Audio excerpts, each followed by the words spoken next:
बिस्मिल्लाहिर्रहमानिर्रहीम। अस्सलाम वालेकुम viewers, welcome to my channel cuisine seeker. तो कुज़ीन सीकर में जी एक बहुत ही आसान रेसिपी शेयर कर रही हूँ जो खड़े खड़े बनती है। और ये जो फ्रेंच टोस्ट मैं बना रही हूँ अपने तरीके से, बड़ा अच्छा इसका फ्लेवर और टेस्ट होता है। सुबह के नाश्ते में आप खुद भी खाइए। और आजकल जैसा कि बच्चों के स्कूल ओपन होना शुरू हो गए हैं तो माओं के लिए एक बड़ा हेडिंग होता है, एक सर दर्द होता है कि सुबह सुबह बच्चों को क्या दिया जाए। तो ऐसी चीज़ हो जो मज़ेदार भी हो, बच्चों के लिए अट्रैक्टिव भी हो, हेल्दी भी हो। तो ऐसे में आप इस फ्रेंच टोस्ट का इंतखाब कीजिए। बहुत ही आसान तरीके से बनने वाला है और बहुत ही अच्छा है और हेल्दी है। तो चलते हैं रेसिपी की तरफ। तो यहाँ पे चंद चीज़ें ली हैं। एक अंडा है और ये कुछ पाउडर दिख रहा है, मैं बताऊंगी साथ साथ किस चीज़ का है। साथ थोड़ा सा नमक है, चीनी है और एक डिब्बा लिया है दूध का। तो ये दूध कोई सा भी आप ले सकते हो, फ्रेश हो तो फ्रेश ले लें, ये हो तो ये ले लीजिए। और कैसे कौन सी क्वांटिटी कितनी यूज़ करनी है साथ साथ बताऊंगी। यहाँ पे एक अंडा तोड़ा है, सिंपल एक अंडा। इसको अच्छी तरह आप फेंट लीजिए। रूम टेम्परेचर का होगा तो इजीली फेंट जाएगा, अगर फ्रिज का है तो थोड़ा सा देर लगती है। तो इसीलिए कुछ चीज़ें आप रूम उसमें किचन में रख दिया करें ताकि काम होना आसान हो जाता है। तो इसे अच्छी तरह आप फेंट लीजिए। और रूम टेम्परेचर का इसी भी ज़रूरी है कि कोई भी चीज़ जो ठंडी होती है या बहुत ज़्यादा गर्म होती है तो वो उसमें दूसरी चीज़ें मिक्स करना मुश्किल होती हैं। जैसा कि मैं ये चीनी डाल रही हूँ, यहाँ पे 2 टेबल स्पून भर के मैंने चीनी ली है और इसे भी अच्छी तरह इसमें मिक्स करना है। ये इसका दाना बेशक ना टूटे लेकिन कुछ इसमें मिक्स हो जाना चाहिए ताकि मिठास जो है वो शामिल हो जाए। यहाँ पे 2 पिंचेस, 1 पिंच या 2 पिंचेस आप नमक ले लीजिए जितना आप पसंद करते हो। यहाँ पे एक बहुत अच्छी चीज़ 1/4 टीस्पून यानी चौथाई टीस्पून जो है वो दालचीनी और हरी इलायची का पाउडर, ये पीस के मैंने इकट्ठा थोड़ा रखा हुआ है, ये मैं डाल रही हूँ। तो जब ये आप डालोगे ना तो इसका बड़ा ही यूनिक किस्म का फ्लेवर आएगा और खुशबू आएगी। साथ दूध शामिल कर रही हूँ मैं, क्वार्टर मग है। ये जो मग है ये बिल्कुल क्वार्टर यूज़ कर रही हूँ। थोड़ी सी कम ज़्यादा हो जाए कोई हर्ज नहीं है, लेकिन अगर दूध बहुत ज़्यादा आप यूज़ करोगे तो उसके टोस्ट अच्छे नहीं बनेंगे। तो यहाँ पे ये मैंने इतना बैटर तैयार किया है। यहाँ पे साथ में 1 टेबल स्पून फ्रेश क्रीम, जो दूध पे क्रीम चढ़ती है ना, जब दूध बॉईल करते हो तो उसी क्रीम में उतारती रहती हूँ, फ्रीज़र में रखती रहती हूँ। तो ये फ्रेश क्रीम है, तो इसे भी मैं साथ शामिल कर रही हूँ ताकि इसकी थिकनेस अच्छी सी हो जाए और टेस्ट तो होता ही है। तो यहाँ पे जी ब्रेड पीसेस मैंने निकाल लिए हैं और यहाँ पे अपनी मर्ज़ी है, मैंने तकरीबन 6 बनाए थे तो इतने बैटर से। तो इसलिए अगर आप दूध की क्वांटिटी ज़्यादा करते हैं तो वो ज़्यादा तो बनेंगे, लेकिन क्या होगा कि वो फिर टूटना शुरू हो जाएंगे। तो यहाँ पे प्लेट ऐसी लेनी है जो बिल्कुल प्लेन हो, जहाँ पे आराम से आप थोड़ा सा बैटर निकालें। पूरे वाले में कभी मिक्स नहीं करना वरना वो फिर एक ही उसमें घुल जाएगा और टूटना शुरू हो जाएगा। तो हमने सिंपल इतना इतना निकालना है कि एक एक पीस ब्रेड का लेके इसमें ये उलट पुलट कर देना है ताकि इसमें डिप करके तो ये इसमें थोड़ा सा कोट हो जाए, इसके ऊपर चढ़ जाए।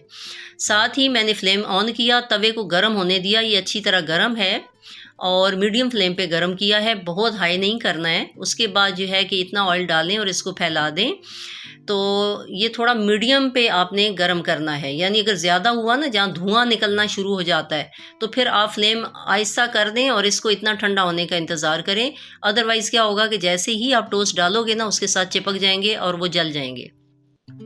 साथ दूसरा भी मैं शामिल करके इस तरह मैं रख रही हूँ। तो आपकी अपनी मर्ज़ी है कि 2 रख के या फिर 4 रख के कर लें, लेकिन 2 करेंगे तो अच्छे हैंडल हो जाएंगे।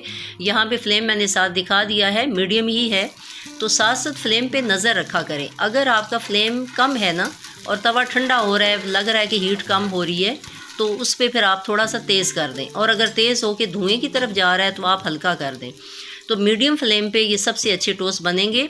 अगर आपको लग रहा है कि ऑयल कम हो रहा है तो साथ थोड़ा सा और डाल दें ताकि ये तवे पे चिपके ना, तवा हो या पैन हो। लेकिन एक बात का ख्याल रखिए कि ये अगर लोहे का होगा, आयरन का होगा तो ये बेस्ट है, ताकि इस तरह के जो निशान हैं ये टोस्ट पे पड़ने चाहिए।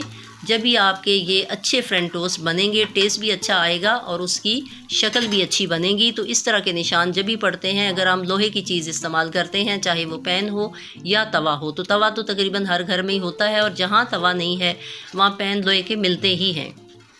इसलिए लोहे की तो एक लाजमी चीज़ रखा कीजिए कि बहुत सारी चीज़ें लोहे के पैन पे या तवों पे बनती हैं।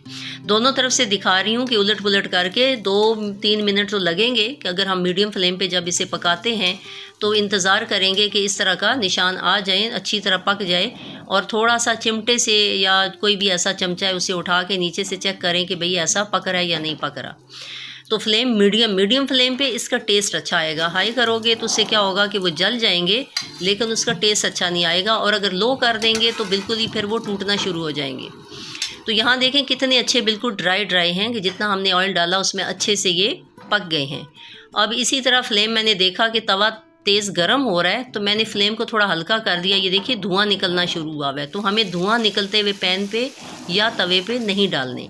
फ्लेम को हल्का किया, ऑयल डाला और उसके बाद इसी तरह फिर मैंने 2 रख दिए ताकि बिल्कुल फ्लेम के ऊपर ही ये पके, क्योंकि ज़्यादा हमने 4 डाल दिए ना तो किनारों पे फिर थोड़ा सा टाइम लगता है। तो बेहतर ये है कि आप 2-2 भी कर लें। और इस तरह अगर आपका लग रहा है कि किनारों से सही डिप नहीं हुए, कम लगा है, तो सम टाइम चीनी भी नीचे थोड़ी सी बैठी होती है, मोटी चीनी हो तो फ़ौरन अगर मिक्स नहीं हुई तो वो भी इसे उठा के ऊपर डालें। तो चीनी जब वो तवे के साथ या पैन के साथ से जब पकती है ना, उसका भी एक अपना टेस्ट होता है। ये छोटी छोटी टिप्स हैं जो बज़ाहिर नहीं नज़र आ रही होती कि इम्पॉर्टेंट है, लेकिन इनकी वजह से चीज़ें बहुत अच्छी बनती हैं। और स्पेशली मैंने जो वो बताया आपको कि दालचीनी और हरी इलायची का जो पाउडर मिला के डाला हुआ है ना, उसका फ्लेवर और खुशबू ज़बरदस्त बनती है। ऑयल जहाँ लगे कि कम है, थोड़ा थोड़ा ऑयल आप उसको डाल लीजिए, चाहे चम्मच से डालें या इस तरीके से डाल लें। तो ये देखें कि किनारों से यानी बबल थोड़े थोड़े उठने चाहिए पकते हुए। तो यहाँ पे फ्लेम बस ये रखना है, इसीलिए मैंने दोबारा भी आपको करके बता दिया ताकि अगर कोई बात कोई पॉइंट मिस हो गया है तो साथ में उसे एक्सप्लेन कर दूँ। तो बहुत सी आम सी छोटी सी रेसिपी है, लेकिन ये बड़े मज़े के जो है वो फ्रेंच टोस्ट बनते हैं और सुबह सुबह जल्दी बनते हैं, खड़े बनते हैं, चंद चीज़ों से बनते हैं। आप बना के इन्हें बच्चों को लंच बॉक्स में डालिए तो बड़े शौक़ से बच्चे खाते हैं ये। और मैं तो अक्सर ऐसे ही करती थी कि पूरे 5 डेज़ का ना वो मेन्यू एक बनाया हुआ था और एक दिन की ना 2-2 चीज़ें रखी हुई थी। तो फिर वो माइंड में होती थी कि अच्छा एक दफ़ा ये चीज़ दी, अगली दफ़ा वो दिए। इवन के बच्चों को भी याद होता था कि हाँ मामा आज इसकी बारी है, और वो शौक़ से खाते भी थे।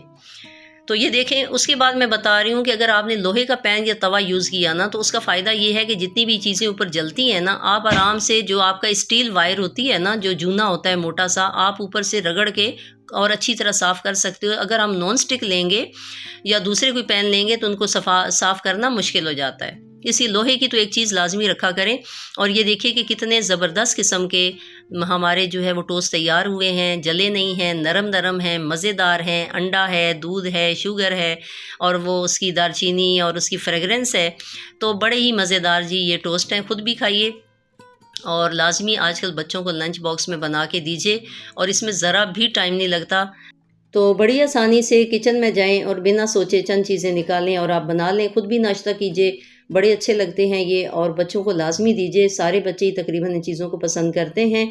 और बस मैंने बेसिक एक मेथड आप लोगों को बता दिया है। बाकी आप चाहें तो इसके ऊपर हनी डाल के, बटर डाल के भी आप खा सकते हैं, साथ फ्रूट आप यूज़ कर सकते हैं, जो भी आप लोगों को पसंद हो।